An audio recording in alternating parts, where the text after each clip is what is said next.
ஒரு 3 spoon oil ஊற்றிக்கோங்க. Oil சூடானதுக்கப்புறமா பட்டை, கிராம்பு,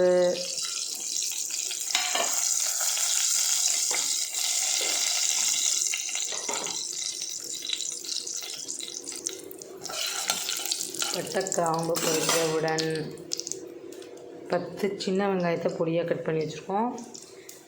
ஒரு பெரிய பழமான தக்காளி, 3 பச்சை மிளகாய்.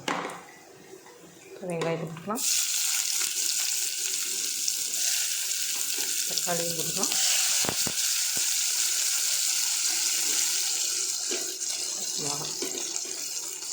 பச்சை மிளகாயும் போட்டுக்கலாம். தக்காளி, வெங்காயம், பச்சை மிளகாய் போட்டு ஒரு 2 நிமிஷம் நல்லா வதக்கிக்கலாம்.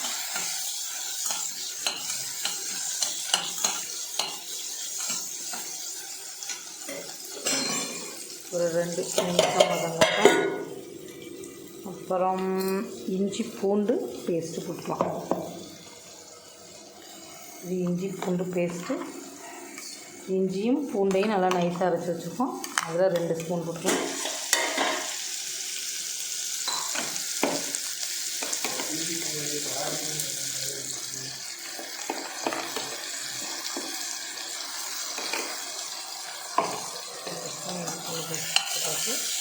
அதை போட்டு நல்லா வதக்கிக்கலாம். சரிடா, போயிட்டு வாடா. தேவையான அளவு உப்பு போட்டுக்குவோம். ஏன்னா சீக்கிரமும் தக்காளி வெங்காயம் வதங்கிடும். இதுக்காண்டி இப்போவே சேர்த்துக்கலாம்.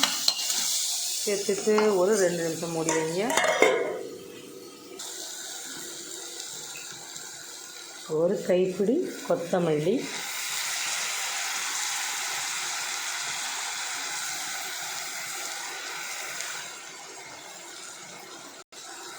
ஒரு கைப்பிடி புதினா,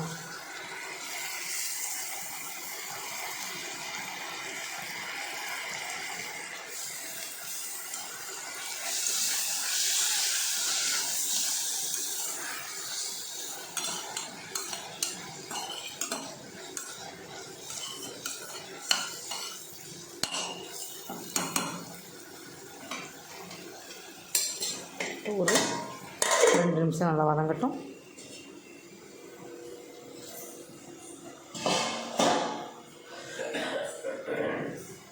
இது இப்போ நம்ம தேங்காய் பால் எடுத்து வச்சுருக்கோம். இதை அளந்துட்டு ஊற்றிக்கலாம்.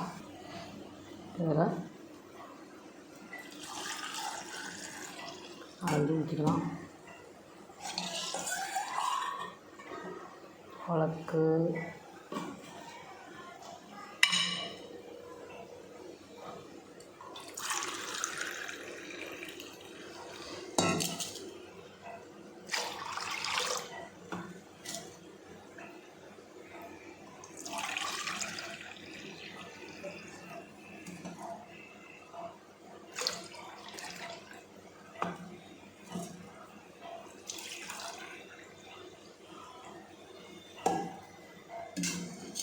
இப்போ 4 டம்ளர் பால் இருக்குது.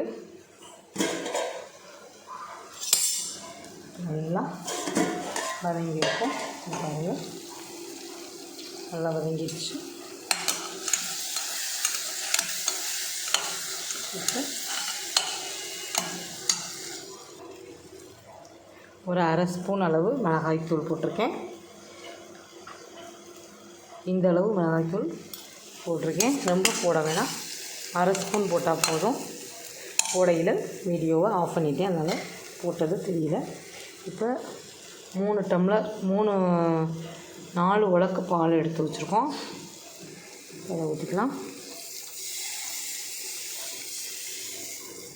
4 உலக்குனா 2 உலக்கு அரிசி சேர்க்க போகிறேன். இதுக்கு 4 டம்ளர் எடுத்துருக்கேன். 4 உலக்கு எடுத்துருக்கேன். 2 உலக்கு அரிசி சேர்க்க போகிறேன்.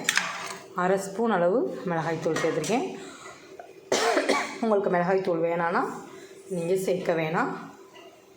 பச்சை மிளகா, அதோட காரம், இஞ்சி பூண்டு பேஸ்ட்டு அதெல்லாம் போட்டுக்கினாலே டேஸ்ட்டாக இருக்கும். நான் 1/2 ஸ்பூன் மிளகாய்த்தூள் சேர்த்துருக்கேன். உங்களுக்கு பிடிச்சிருந்தா நீங்கள் மிளகாய்த்தூள் சேர்த்துடுங்க, வேணான்னா விட்டுருங்க. இப்போ பாஸ்மதி அரிசி 2 உலக்கு போட்டிருக்கேன். அதை நல்லா கழுவி சுத்தம் பண்ணியாச்சு. அந்த அரிசியை சேர்த்துக்கலாம். தேங்காய் பால் கொதிக்கிறதுக்கு முன்னாடியே இந்த அரிசியை சேர்த்துக்கோங்க, இல்லைன்னா திரண்ட மாதிரி ஆயிரும்.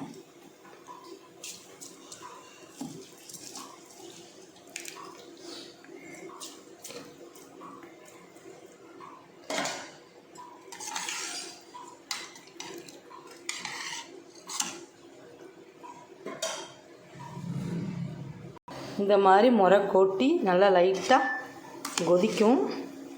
இந்த மாதிரி கொதிக்கையில் நம்ம மூடி போட்டு மூடி வைக்கலாம். குக்கர் மூடி போட்டு விசில் எடுத்துக்குவோம். மூடையில்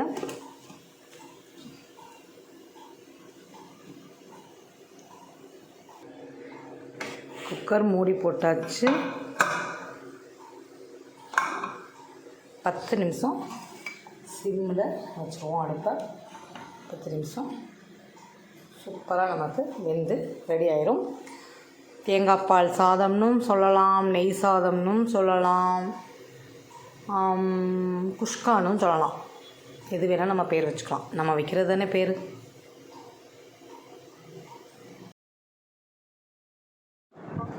இந்த தேங்காய் பால் சாதத்துக்கு சிக்கன் கிரேவி வச்சு சாப்பிட்டா ரொம்ப சூப்பராக இருக்கும்.